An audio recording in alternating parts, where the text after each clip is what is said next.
प्रश्न 3 कह रहे हैं कि आकृति में त्रिभुज ABC तथा त्रिभुज QPR कोण A बराबर कोण Q बराबर 90 अंश, AB बराबर PQ और BC बराबर PR। तो सर्वांग समता की कसौटी लिखिए और अन्य सर्वांग सम घटक। अब बच्चों यहाँ पे पहले कसौटी लिखना है। हमने आपको कसौटी पढ़ाते समय कहा था कि अगर दो त्रिभुज समकोण त्रिभुज हों और उन दोनों त्रिभुजों के कर्ण आपस में समान हों तो आप पहले कर्ण भुजा कसौटी देखिए। तो यहां देखिए त्रिभुज ABC PQR समकोण त्रिभुज है। कोण A 90 अंश है, उसके सामने BC कर्ण है। कोण Q 90 अंश है, उसके सामने PR कर्ण है। तो कर्ण BC सर्वांगसम है कर्ण PR के, भुजा AB सर्वांगसम है भुजा QP के। इसलिए त्रिभुज ABC सर्वांगसम है त्रिभुज QPR, कसौटी है कर्ण भुजा। अब आप एक चीज देखो, हमने यहाँ ABC लिखा और यहाँ QPR, ऐसा क्यों? हमने PQR क्यों नहीं लिखा? देखो बच्चों, यहाँ संगति की बात आती है। यहाँ यहाँ देखिए A पर 90 अंश का कोण बना हुआ है। इस त्रिभुज में 90 अंश का कोण कहाँ बना है? Q पर। इसलिए अगर यहाँ A शुरुआत में लिखा है तो यहाँ भी क्या होगा? Q होगा। ध्यान दीजिए संगति। अब अन्य सर्वांगसम घटक देखो भाई, दो भुजा बराबर दी गई है, बची तीसरी भुजा। तो भुजा ए देखिए AC सर्वांगसम QR, AC सर्वांगसम QR। तो पहला हो गया रेख AC सर्वांगसम रेख QR, सर्वांगसम त्रिभुजों की संगत भुजा। अब एक कोण दोनों का बराबर दिया है, कौन सा? A और Q। चलो अब हम B और P को, बीच में देखो B है ना, तो बिंदु B पर बना कोण और P पर बना कोण बराबर होगा, अर्थात कोण ABC सर्वांगसम होगा कोण QPR के। अब बचा कोण C और कोण R, तो कोण ACB सर्वांगसम होगा कोण QRP। ACB सर्वांगसम QRP, और ये दोनों कोण जो सर्वांगसम है इनके लिए एक ही कारण होगा, सर्वांगसम त्रिभुजों के संगत कोण। भुजाएं हैं तो संगत भुजाएं, कोण है तो संगत कोण। प्रश्न 4 भी प्रश्न 3 जैसा है। प्रश्न 4 में एक आकृति दी गई है। कार्य दी गई आकृति में रेखीय लंब सर्वांगसम रेख PN, रेखीय लंब सर्वांगसम रेख PM। तो दोनों त्रिभुजों LMN तथा PNM के सर्वांगसमता की कसौटी बताइए और अन्य सर्वांगसम घटक लिखिए।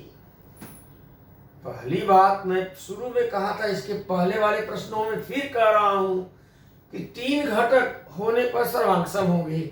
अब बाद में अन्य घटक में भी 3 घटक होंगे। देखिए ना, 1 जोड़ी 2 जोड़ी 3 जोड़ी। अब बच्चों एक चीज आप समझो, एक है त्रिभुज LMN,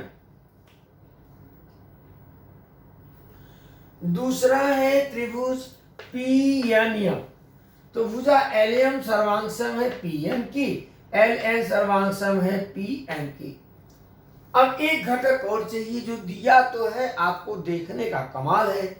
तो देखो LMN PNM, ये तीसरी भुजा MN जो है LMN भी में भी है और PNM में भी है, अर्थात भुजा MN दोनों त्रिभुजों में है। इसका मतलब कि त्रिभुज LMN और PNM की तीनों भुजाएं सर्वांगसम हैं। तो हल त्रिभुज LMN सर्वांगसम त्रिभुज PNM। तो कसौटी क्या होगी? भुजा भुजा भुजा कसौटी।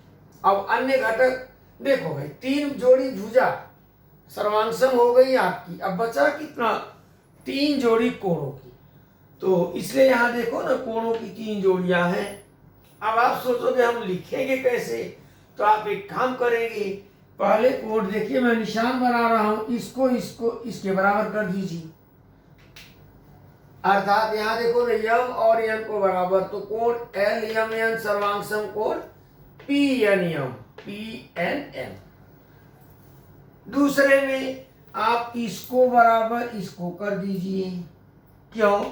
यल और पी को, यहाँ देखो पहले यल है तो यहाँ पहले पी है, और आपको मालूम है जिस बिंदु पर कोण बनता है वह बिंदु बीच में होता है।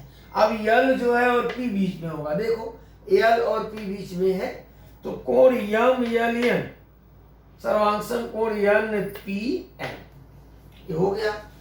अब आप कहोगे एक कोण बचा, कौन सा बचा भाई? यन और यम।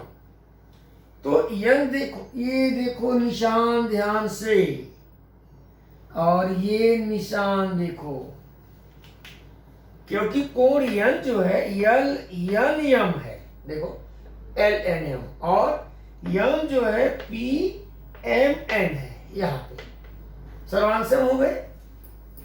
और तीनों सर्वांगसम घटक जो है उनका एक ही कारण होगा, यहाँ जगह नहीं है, मैं तीनों के लिए 3 बार लिखता, सर्वांगसम त्रिभुजों के संगत कोण। प्रश्न 5, आकृति में कुछ दिया गया है, दत्त रेख ए बी सर्वांगसम रेख बी सी, देखो ए बी सर्वांगसम बी सी, रेख ए डी सर्वांगसम रेख सी डी, ए डी सर्वांगसम सी डी। तो साध्य त्रिभुज ए बी डी सर्वांगसम त्रिभुज सी बी डी। देखिए ये भुजा इसके बराबर है ना, तो ए बी सी नहीं कहेंगे, हम सी बी कहेंगे। यहाँ बी सी अलग है, सी बी डी करेंगे। उपपत्ति त्रिभुज ए बी डी तथा त्रिभुज सी बी डी में, ए बी डी तथा त्रिभुज सी बी डी में रेख ए बी सर्वांगसम रेख बी सी दत्त, रेख ए डी सर्वांगसम रेख सी डी दत्त। अब देखो भाई 3 घटक चाहिए, फिर वही बात, 2 ही जोड़ी है ना, तीसरी जोड़ी खोजो। यहाँ देखो A B D C B D, यहाँ भी देखो बी डी है, यहाँ बी डी है, और यहाँ देखो बी डी, यह बी डी इस त्रिभुज में भी है और यह बी डी इस त्रिभुज। अगर इस बी डी को निकाल दो ये चतुर्भुज बन जाएगा। इसका मतलब रेख बी डी सामान्य भुजा है, दोनों में है, उभयनिष्ठ भुजा है, सार्वभुजा है। अंग्रेजी में segment B D is common side. त्रिभुज एबीडी सर्वांगसम त्रिभुज सीबीडी, ठीक है। Therefore triangle ABD is congruent to triangle CBD। देखो तीनों जोड़ी भुजाएं इसके समान है, बराबर हो गई। कौन सी कसौटी लगेगी? जिसमें एक त्रिभुज की तीनों भुजाएं दूसरे त्रिभुज की तीनों संगत भुजाओं के सर्वांगसम हो, सर्वांगसमता की भू भू भू कसौटी। अब बारी आती है प्रश्न 6। क्या है दत्त? क्या दिया है? आकृति सामने देखो, कोण P सर्वांगसम कोण R आपका दिया है, यह कोण बराबर इस कोण की, ठीक है। रेख PQ सर्वांगसम रेख QR, साध्य त्रिभुज PQT सर्वांगसम त्रिभुज RQS।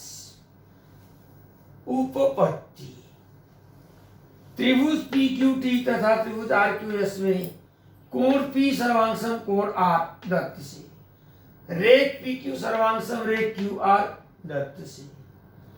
अब बच्चों फिर बात फंस गई, यहां भी 2 ही जोड़ी घटक दिया है, एक भुजा का दिया है और दूसरा कोण का।